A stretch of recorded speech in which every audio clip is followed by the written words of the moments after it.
I bow to all the seekers of truth.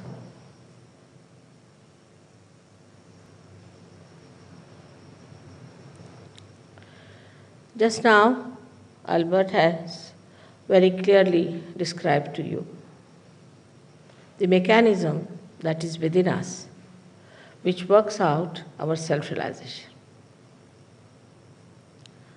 There is a mechanism, no doubt. When we are in this room, we see so many lights, and there is a mechanism behind this. But what we do is to just switch on, and the lights are there. So the whole mechanism is already built within us through our evolutionary process. Now we have reached at a point when we have to achieve the result of the evolutionary process.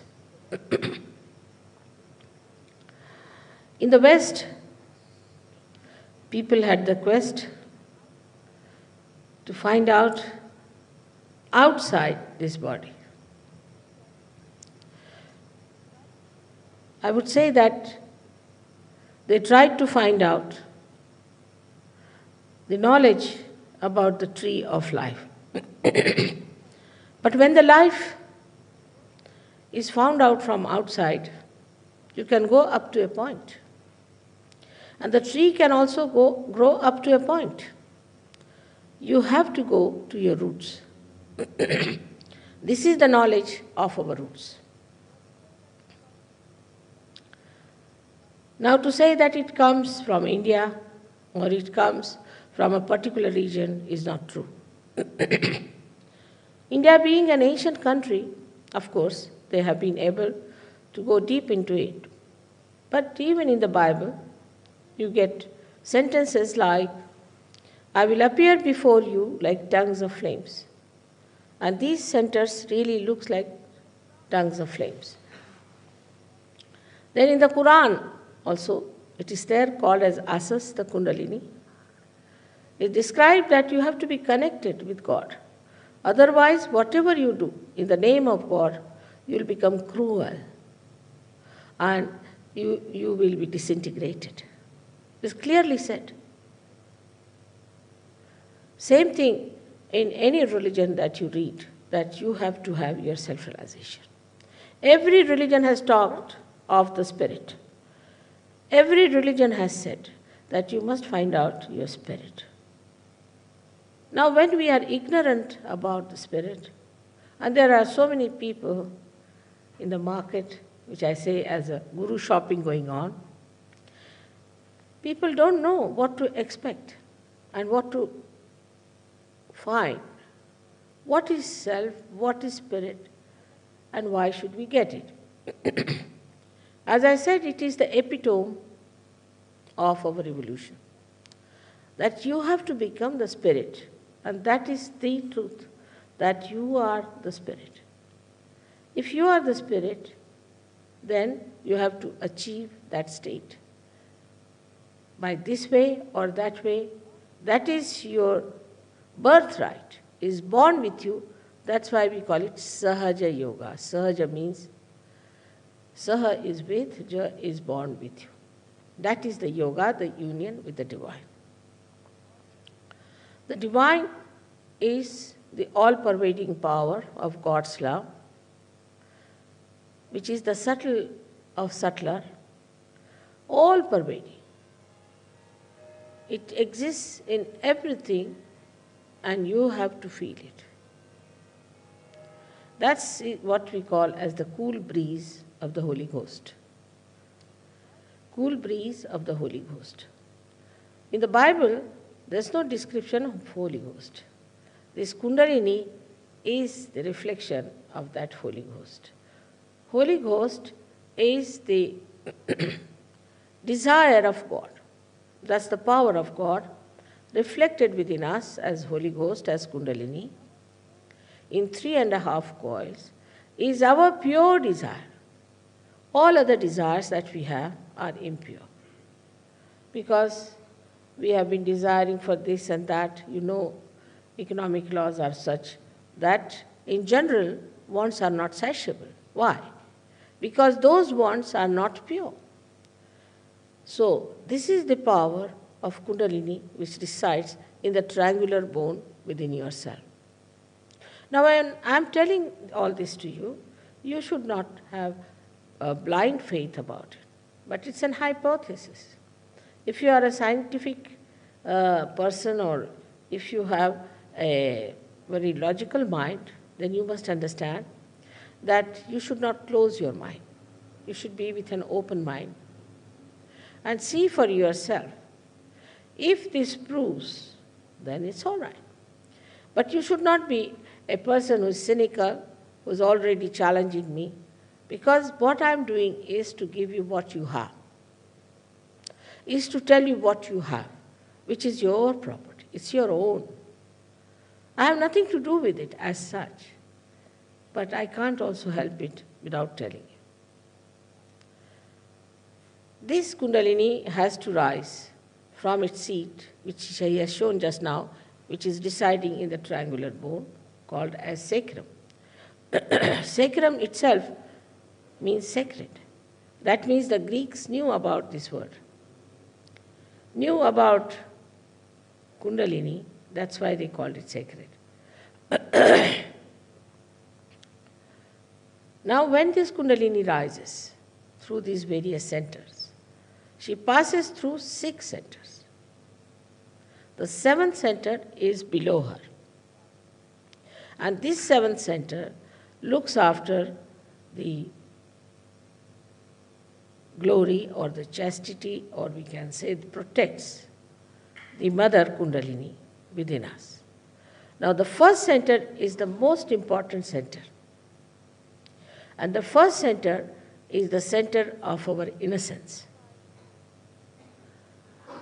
When we try to play with our innocence, this center gets spoiled, which has to protect the Kundalini. And when this center is spoiled, we can get into lots of problems.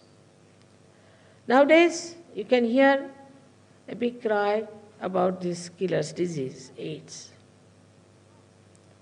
We have to fight it. It's a wrong thing that we have done. One thing we must accept. And then we have to fight it. It's not difficult to fight this disease if you accept that you have lost your innocence. The trouble is, when people started getting the knowledge of the tree, they really went amok. They didn't know what to do with themselves. Now they are finished with this, they are finished with that, so now eat your nose or eat your eyes or eat your teeth, something like that. A maddening wave rushed into people. And they didn't know what to do with themselves, so they started practicing also sex. I would also blame Freud for that. In India, Freud won't be accepted at all. It's nonsense. Nobody can accept a theory where they say that you have all the time feelings of carnal love for your mother. Of course, this is ridiculous for us. But anything new has to be accepted. That's the modern idea. Anything new that comes to you, we must accept. Anything new may not be all right. The other day we were having a banquet, and I had a neighbor who was ambassador from Mexico.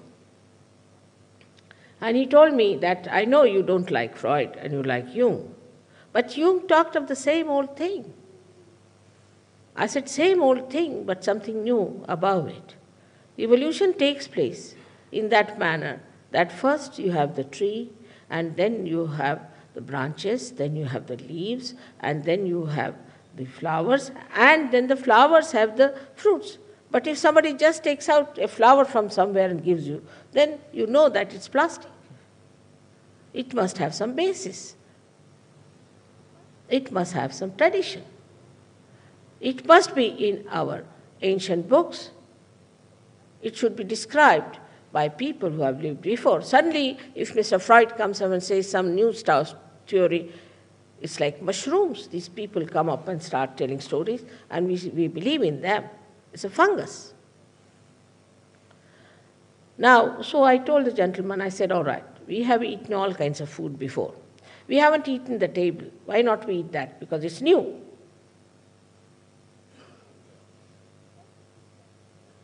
In the same way, everything that is new we started accepting.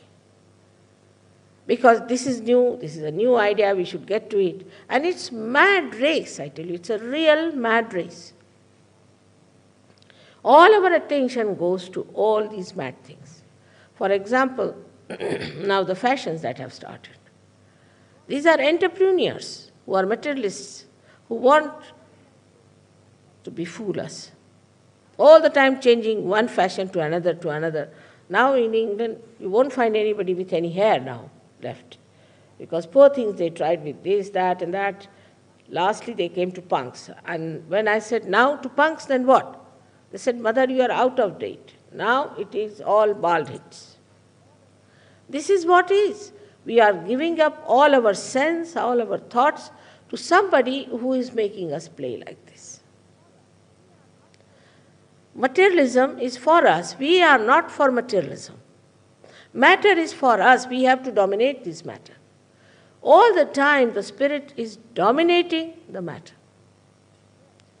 And when the spirit comes up, then it uses matter for its own purpose. It is not dominated by matter. Nobody can dominate a person who is the spirit. But we are so much lost into it, trying new things like mad, jumping from one to another, that we don't see the sense in it, just like eating the table. We haven't got our own ideas. We are reactionaries, or we accept the ideas that are others. If somebody tells us some ideas, we think, oh, it's great. But why it is great? It must be tallied by few things. First of all, we must find out, does it have any relationship to any tradition, to any ancient books, to any prophets, to any incarnations who came on this earth? They were not all useless people. They were not false people. They were not telling us lies. But we are reactionaries, like we find now.